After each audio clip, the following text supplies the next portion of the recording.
Muito bem, a gente recebe agora na nossa cobertura o Sidney Shapiro, que mora em Ha'ana, que é a cidade que está a 15 quilômetros de Tel Aviv.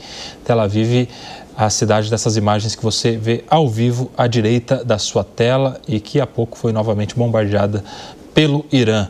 Sidney Shapiro chegando diretamente de Israel na nossa programação. Sidney, conta pra gente como é que está a situação por aí, como foram essas últimas horas aí de alarmes tocando, de alertas chegando para os cidadãos de Israel.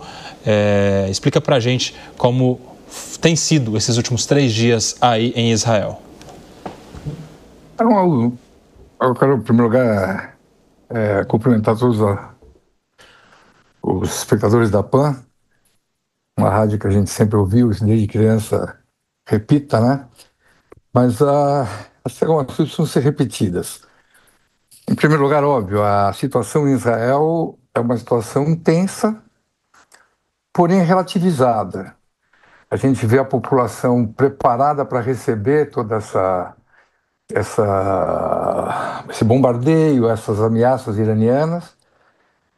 Claro, a gente sempre fica com o pé atrás, e é isso que nos deixa um pouco tenso, mas essas mortes que foram citadas aí aqui em Israel nesse momento foram principalmente de pessoas que não aderiram aos recados dados pela Força de Defesa e não estavam nos seus bunkers na hora em que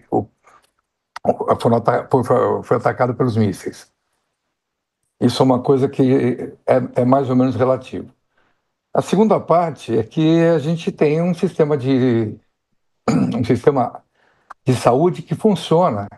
Inclusive, eu sou médico, sou ortopedista, não estou trabalhando nesse momento no hospital, trabalho em um ambulatório, porém, desde ontem a gente recebeu como se fosse uma convocação obrigatória de estar presente ao nosso serviço e podendo ser deslocados para outros locais de acordo com a necessidade. Então, as pessoas que trabalham em serviços essenciais, elas estão convocadas não diretamente para a guerra, mas dar suporte aos potenciais problemas que ela pode causar. É o que a gente pode dizer, a família está aqui. Eu vejo uma apreensão muito grande. O que me deixa mais apreensivo é a apreensão gerada pelos amigos e familiares do Brasil. Realmente, para a gente passou a se tornar uma coisa um pouco corriqueira, apesar de todo esse o medo, a disposição da própria guerra, mas, em verdade, ficou relativamente normal. Óbvio, o sistema melhorou, a sirene é tocada 30 minutos antes, pela rapidez que você tem que estar colocado nesse abrigo. De madrugada, a primeira vez que toca, a gente às vezes está dormindo no nosso quarto, a gente acaba indo dormindo num bunker, está tudo preparado para isso. Nós temos uma mata, que é o quarto de segurança, na verdade, aqui em casa, né? Então fica muito fácil, 30 segundos e a gente já está no local. Mas basicamente é isso. Acho que a situação ela não é de uma guerra entre Israel e Irã, propriamente dita, como é colocado hoje pela mídia internacional. Nós não podemos esquecer que nós tivemos um 7 de outubro. Nós não podemos esquecer que o Hamas invadiu Israel a serviço do Irã. Nós não podemos esquecer que o Hezbollah atacou Israel a serviço do Irã. E os Houthis continuam atacando Israel a serviço do Irã. E o Irã realmente é a cabeça desses inimigos, né, que tem como objetivo a destruição do Estado de Israel. Quando você fala em destruição do Estado de Israel, você não está falando de destruição de um Estado, de um campo de futebol. Você está falando da destruição de um país e a sua população, que hoje é de cerca de 10 milhões.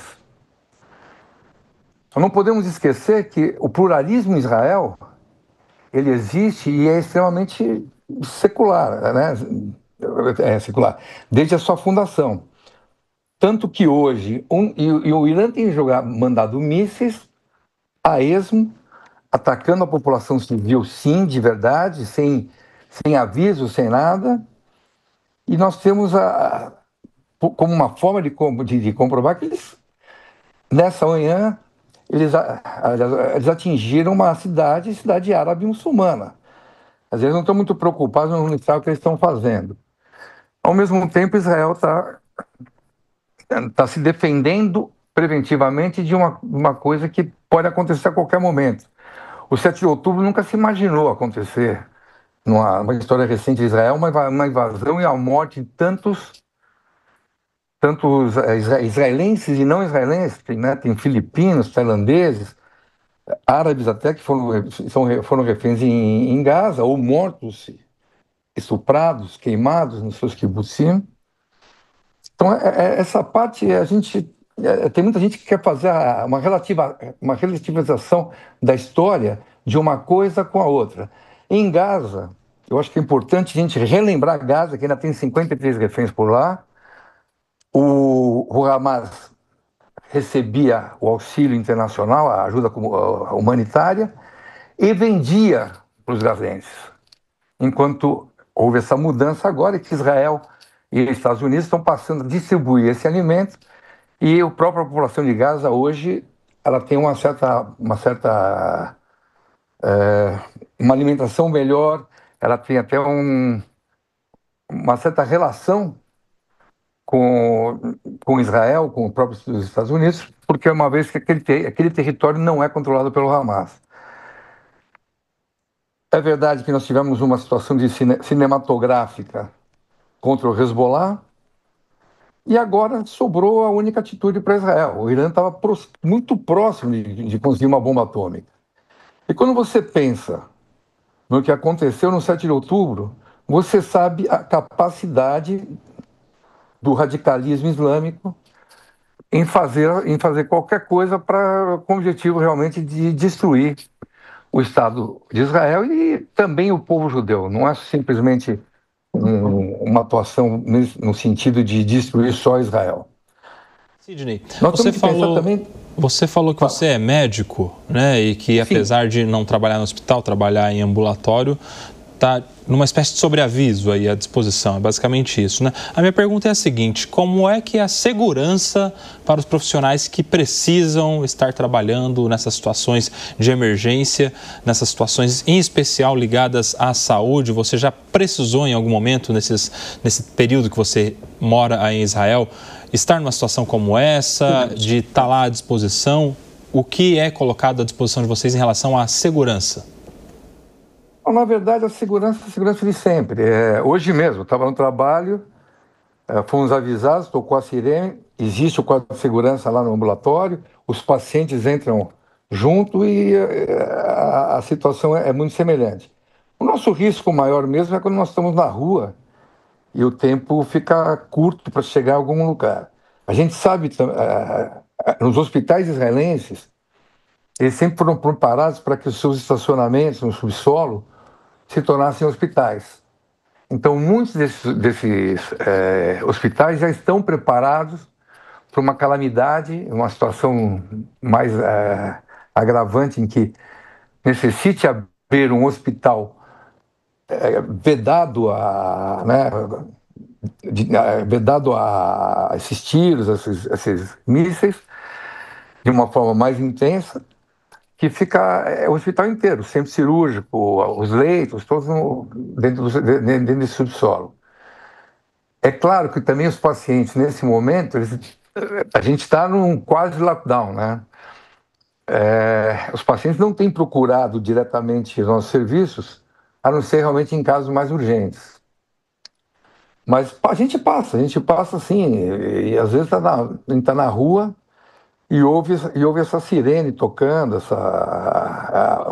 ouve que vai ouvir, né? Porque, na verdade, a gente recebe o primeiro aviso e depois vem a sirene. Se a sirene toca na rua, nós temos que sair do carro, se abaixar, colocar a mão na cabeça e esperar o que pode acontecer. Não tem uma segurança... Porque é interessante, a gente tem conversado com muitos moradores que têm, naturalmente, nos explicado essa questão de quando se há um bunker em casa, ou no prédio, ou ali no bairro, né? Mas você está trazendo uma situação interessante que é justamente essa quando você está em trânsito, né? Está indo para algum lugar, voltando de algum lugar, está no meio do carro. Você tem que sair do carro se abaixar e colocar as mãos na cabeça, é isso? Ou você deve procurar algum bunker coletivo por onde você estiver? Exatamente isso. E o curioso, que eu sempre pensei, por que deitar no chão e botar a mão na cabeça, né? Se o negócio cair em cima de mim, não tem jeito. Mas, em verdade, é interessante isso que você entra nessa posição, porque qualquer explosivo, ele dispersa os seus resíduos. E esses resíduos que vão ser dispersados ao lado, é que você tem que se defender deles. E por isso a gente tem que ficar nessa posição e realmente contar com a ajuda do Todo-Poderoso. Ô Sidney, e esse tipo de protocolo que você está nos compartilhando aqui, isso é ensinado nas escolas para as crianças? Isso é fruto de informação do governo, na imprensa? Como é que toda a população se prepara para isso? Já há um consenso? Todos sabem o que fazer em situações como essas? Eu acho que países que podem sofrer qualquer tipo de dano, ele tem sempre esse tipo de coisa. Eu morei em Los Angeles, a gente tem prevenção para terremotos, existe treinamento em alguns lugares. Aqui também você tem a possibilidade de um terremoto na região de Jerusalém, você tem a possibilidade de maremotos muito mais distantes e também a situação de guerra. Então, esse treinamento, ele é dado e nós temos a frente de segurança que nos passa as informações via aplicativo. Então, há um certo consenso e todo israelense hoje, vamos dizer, ele acaba transmitindo de pai para filho essa possibilidade, né? Você, em casa, tocou a sirene, como é que faz? Teu filho de 2 anos, ele vai entrar no quarto junto com você. Então, já existe essa tendência. Ô Sidney, uma outra questão. Você está aí há quanto tempo em Israel já? Eu estou 9 anos. 9 anos. Então, você viveu bem aí a tensão que foi o conflito, a guerra entre Israel e o Hamas. Há diferença no sentimento de temor, de tensão, entre o que foi aquele momento e este novo momento, este novo conflito com o Irã? Eu acho que sempre há uma diferença, mas sempre que toca uma sirene, você tá preparado, toca o alarme, você está sujeito a qualquer coisa, então você se preocupa sempre. Óbvio que agora a gente tem visto que os mísseis balísticos do Irã não são aqueles foguetes que vinham do Hamas, embora algumas vezes mísseis balísticos também estavam aqui em Israel. O que a gente percebe hoje é que, graças a Deus, o país, né, tem uma inteligência suficiente, que foi muito burra no 7 de outubro, vamos ser sinceros, não parece nem que era Israel se defendendo, mas que procura a defesa, tanto que muitas dessas ações que você vê foram pontuais. O ataque ao Hezbollah, ele foi um ataque pontual, já colocado anteriormente pela inteligência, vários aparelhos que explodiram ao mesmo tempo. A mesma coisa aconteceu agora. O Mossad já sabia onde moravam os líderes, onde moravam os cientistas principais da energia nuclear. E se você pegar as imagens da sexta-feira, não houve prédios que foram explodidos no Irã. Na verdade, foram andares onde moravam essas pessoas. É difícil, a gente está vivendo aqui, e aí você vai fazer uma pergunta, como já fizeram para todos, né? Você voltaria para o Brasil? Eu vou te contar uma coisa, eu me sinto muito mais seguro aqui em Israel do que no Brasil. No Brasil eu fui sequestrado. Eu passei 18 horas no Embu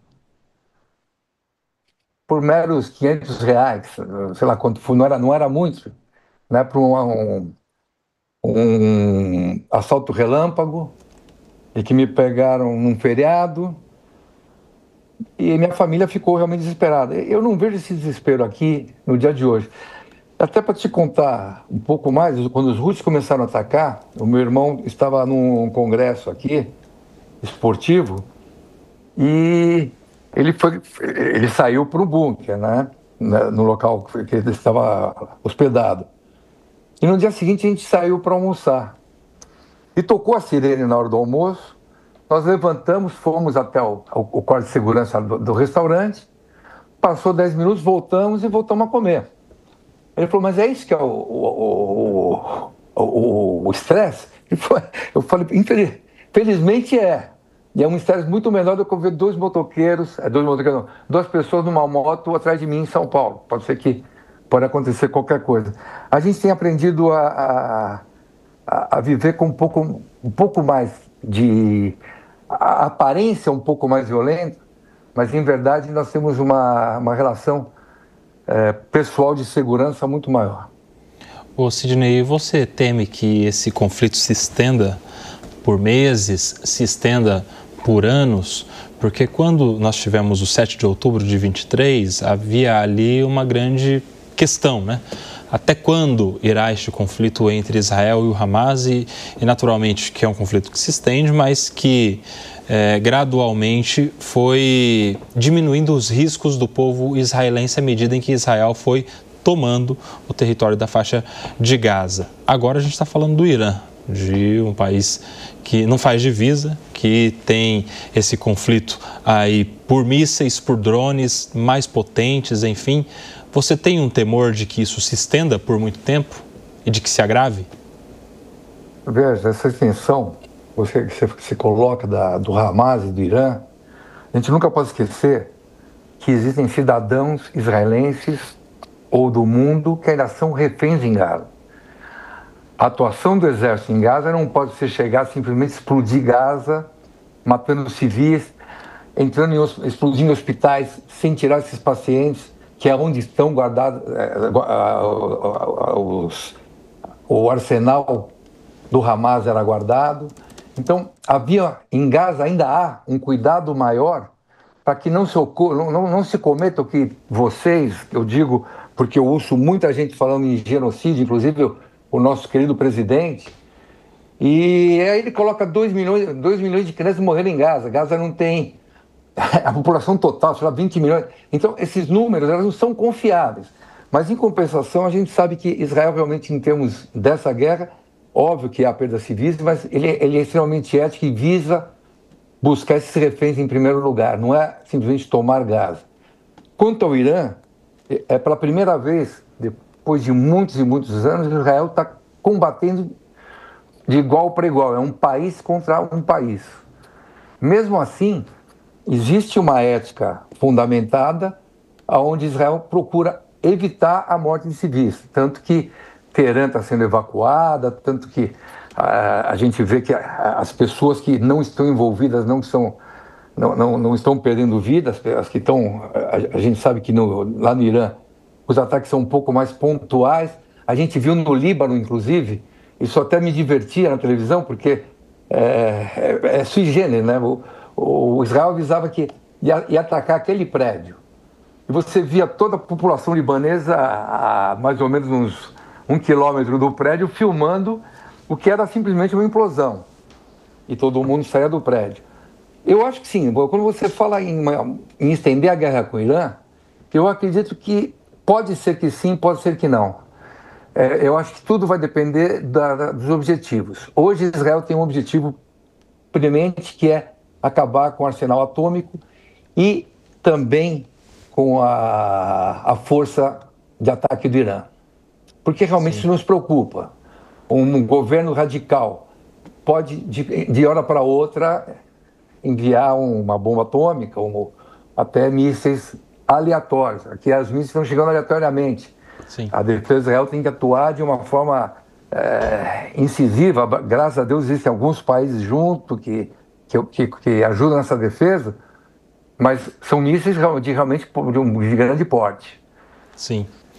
Então a gente se preocupa. Agora, se eu falar para você, vai durar mais, vai durar menos, eu acho que depende muito dos objetivos.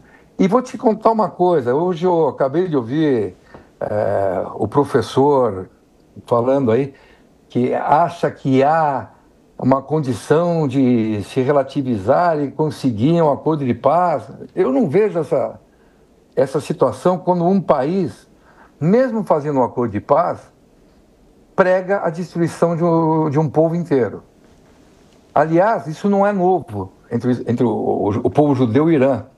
Em mais ou menos 480 a.C., houve uma ordem o rei Assuero, né, Xerxes I, feita por um conselheiro dele e que vinha aniquilar, aquela vez seria a única vez que o povo judeu poderia ser aniquilado. E dentro dessa história, uma história de Purim, o Xerxes se apaixonou por uma judia e o Irã, a Pérsia na época, deu a concessão ao povo judeu de se defender. E aí houve pela primeira vez esse conflito. O povo judeu no Irã viveu muito bem até a chegada do regime dos ayatolás.